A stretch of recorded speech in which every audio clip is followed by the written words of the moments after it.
ನಿನ್ನಂತ ಕೆಟ್ಟ ಹೆಂಗಸಿನ ಕೈಯಲ್ಲಿ ರಿವಾಲ್ವರ್ ಕೊಡ್ಬೇಕಾದ್ರೆ ಯಾವ ಬುದ್ಧಿವಂತನೋ 2 ಬುಲೆಟ್ ಹಾಕಿ ಕೊಡೋದಿಲ್ಲ. ಅದರಲ್ಲಿ ಇದ್ದಿದ್ ಒಂದೇ ಬುಲೆಟ್. ಇಂಥ ಕೆಟ್ಟ ಮಗನ್ ಜನ್ಮ ಕೊಟ್ಟಿದ್ದಕ್ಕೆ ನಿನ್ ಕೈಯಿಂದಾನೇ ಶಿಕ್ಷೆ ಕೊಡಿಸ್ತೀನಿ.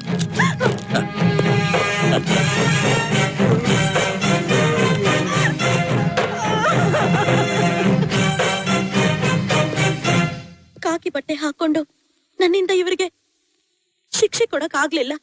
ಆದ್ರೆ ನೀವ್ ಕಾಕಿ ಬಟ್ಟೆ ಹಾಕೊಳ್ದೇನೆ ಶಿಕ್ಷೆ ಕೊಟ್ಬಿಟ್ರಿ. ನಿಮ್ಮಿಂದ ತುಂಬಾ ಉಪಕಾರ ಆಯ್ತು.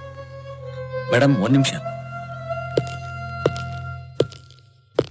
ನಡೆದಿರೋ ಘಟನೆನ ಮನಸ್ಸಲ್ಲಿ ಇಟ್ಕೊಂಡು ನೀವು ಕೆಲಸ ಬಿಡಬೇಡಿ. ನಿಮ್ಮಂತವ್ರು ಮತ್ತೆ ಜನಗಳ ಸೇವೆ ಮಾಡೋ ಅಧಿಕಾರಿಯಾಗಿ ಬರ್ಬೇಕು. ಅದನ್ನ ನೋಡ್ಬೇಕು.